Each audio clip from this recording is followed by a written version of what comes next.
Bakit walang nag-dominate sa sabong? Ang sabong kasi, walang nag-dominate kasi in every breeder, minsan nag-deteriorate talaga yung breeding. Kahit sabihin mo magaling yung ano dyan, through sige breeding. Kaya yung iba, nag-experiment din para mag-improve yung ano nila.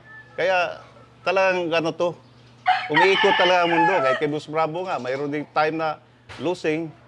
Ngayon, pag i-repair nila yan, makarecover yung breeding nila, kaya mag-rise na naman. Magandang araw mga classmates. Nandito po tayo sa Yati, Liloan. Binisita po natin yung isa sa nag-champion sa Pearl Cup Cebu Edition. Walang iba kundi si Cap Alex Sasida. Cap, magandang araw. May buntag cons. Yung mga manok na ginamit mo, ano bang bloodline natin? So far dito sa amin, puro ano to, mga SFBM talaga to, mga manok namin dito, tatak SFBM talaga to, karamihan. So, si Cap Alex ba ay breeder or ano ba? Breeder, the same time fighter. So breed to fight lang talaga kami dito. Kung anong breeding namin, yun ang i-fight namin. Pero may ano rin kami, may mga import din kami, kagaya nitong sa ano ngayon, naghahanda. Galing Davao talaga to. Sa partnership namin to sa isang kasama ko. So, yung manukan mo, Cap, dito lang ba sa Yati? Mayroon kami sa Bagalnga. Sa Bagalnga, mayroon kami mga 3 hectares dyan. Pero ang gamit ngayon, 1 hectare pa lang. So, under development. Pangligo sa mga alaga, Wash Out Intense. Shampoo ng LDI. Subok mo to. Isang sachet, makakarami ka. Hanip, kuto, at red mites, tanggal. Balahiboy maganda, makintab at makinis. Boss, nakarami na tayo pero pwede pa to. Gamitin mo kaya?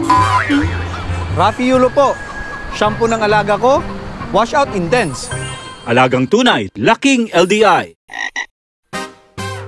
Cap, ilang production ba yung once a year mo? Ngayon, medyo marami-rami ito ngayon kasi early bird around 80. Then ang national mga 200. Plus ano pa mga 300 siguro. 300 to 400. Sino naka-influence sa'yo na magmamanok? So far, siguro namin sa linyada talaga, bloodline. Kasi yung lulo ko dati, breeder ni Tonio, ni itong sa may-ari sa Shield, si Inchik na fighter din. Siya ang breeder ito. Itong lugar namin, dito binibreed yung manok ni dati dito. So, lumaki talaga ako. Nandyan talaga sa manukan. Kasama ko yung lulo ko. Nakita ko, Cap, ba? May mga talisayin ka dyan ba? Anong bloodline yan? Ito yung mga kapatid sa 24M. Kang Patrick Antonio? Oo, so galing Davao rin to. Cap, nakita ko ba, bakit palagi kayo nagsama ni Patrick Antonio? Si Patrick, first time na yung nag-meet dyan. Kasi yung araw ng Davao, last 2 years siguro. May entry kami doon. Kasama ko yung partner ko na kapitan din. Kaming nag-finance doon sa isa. Tapos yung kay Boss Bravo, siya nag-finance. So doon kami nag-meet, talaga personal si Patrick during that time. Tapos yung kami, parang magaan daw yung loob niya sa akin. Sinabi pa nga sa akin na, Alex, parang magaan yung loob ko sa'yo. Parang ano daw ba? Tapos yung time na yun, may stock na kami ng mga age cock dito. Sinabi namin na may age cock kami, may big time sa Cebu. May age cock kami doon, pwede yung gamitin. So during that time, nagpadala siyang handler. So dito, kinondisyon yun. So, tinuruan ka ba ni Idol Patrick na mag-condition, Cap? Pointing, sometimes may pointers lang, hence. Halos parehos lang naman yan siguro. Nagka-differential lang yan kaya sa... Cap na champion, ha? Ano sa tingin mo, bakit walang nag-dominate sa sabong? Ang sabong kasi, walang nag-dominate kasi in every breeder, minsan nag-deteriorate talaga yung breeding. Kahit sabihin mo magaling yung dyan, through sige breeding. Kaya yung iba, nag-experiment din para mag-improve yung nila. Kaya talagang to, umiikot talaga ang mundo. Kaya kay Boss Bravo nga, mayroon ding time na losing. Ngayon, pag i-repair nila yan, makarecover yung breeding nila, kaya mag-rise na naman. Oh, Huwag ka umiyak. Iniwan ako ni Bunso. Relax ka lang. Kayang-kaya pa yan. Dahil sa bagong LDI Fast Heal Spray Solution. Ang Fast Heal ay merong neomycin sulfate at gentian violet na tumutulong para sa mabilis na paghilom ng sugat ng ating alagang manok. Basta sugatang manok. Fast Heal mo lang. Alagang tunay, laking LDI.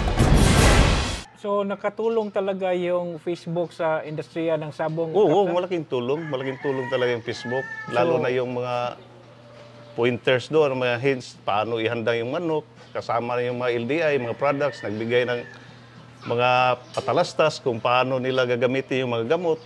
So ngayon, open na kasi yung mga gamot. Di kagaya dati na, ang labanan dati, nung high school pa ko, pag yung pagkain mo crumble at saka yung slasher, lamang ka na noon. Wala nang vitamins doon. Oh. Di ba? Kap, di ba kapitan ka sa barko? So napapansin ko, maraming mga seaman ngayon na nagmamanok. Ano bang maipapayo natin sa kanila? Well, ako dati, nung sa barko pa rin ako, talagang mahilig na ako sa manok. Ang problema kasi pag seaman ka, pag alis mo sa barko, mahirap yung tao talaga maiwan mo sa manukan. Kaya ang advice ko sa mga seaman na yung nagmamanok, so kailangan, importante na yung maiwan na tao doon sa manukan. So trusted yung... Trusted talaga, maiwan. kasi yun ang importante talaga. Kahit anong galing manok mo, pag wala kang maiwan talaga dyan, wala rin. Yung iba, mawawala ka. So ngayon ako, wala na, hindi naman ako sumasakay. Nandito na ako sa Pilipinas, dito na ako nagnegosyo. So, tutok na ako sa manok ngayon. Ano bang naibibigay na kasiyahan sa manok? Bakit nandito pa tayo, nagmamanok pa rin tayo? Ang pagmamanok kasi sa akin, ito yung stress reliever natin. Tapos pag nasa sabungan ta, nakalimutan mo lahat ng problema mo, pati yung mga utang mo, napalimutan.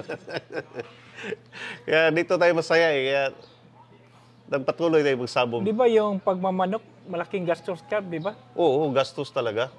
Actually, wala kang, kung tutusin, wala kang bawi dito eh. Talaga, enjoy lang talaga. Kaya kung naghahanap ka na, babawi ka sa manok, wala, kalukuhan niya. Dito talaga, enjoyment talaga. Yung mga classmate natin na magsimula ng magmamanok, anong maipapayo mo, Kap? Gaya rin sa iba na, gaya sa iba na naipapayo nila sa napanood nyo sa halos walang pagkakaiba doon. Ang importante lang talaga dito, kailangan talaga moderation. Moderation sa pagsugal, moderation sa Kumbaga, kung saan yung mo, huwag kang lumampas dun sa limit kasi diyan na magka-problema eh. Yung iba kasi, kahit wala dyan, pinupusta na eh. Pati kaluluwa, pinupusta na eh. Kap, may tips ka ba sa mga classmates natin na nagmamanok? Paano yung conditioning? Ang conditioning kasi, kanya-kanyang conditioning system kasi ngayon. So dito sa akin, wala man tayo mapapayo kasi hindi man talaga perfecto yung conditioning natin. Ang sa akin lang kasi, pag mga stags, kailangan pahinga lang talaga. Yun lang talaga, pahinga sa tamang vitamina. Lahat ng kung ano yung binigay ng LDI, paano gamitin, sundin nyo lang yun. Wala na hindi na lalayo doon. Sa ulitin, ako si Cons GP. Ako si Cap Alex Sasida sa ICAP Pilot Game Farm. I am born to breed. Walang nakakasiguro sa laban. Pero siguradong babangon ako sa oras ng paghahanda at may tiwala. Kaya panglaban ko sa lahat ng klase ng bulate, Vermix Forte sa maintenance at Vermix 4 sa conditioning.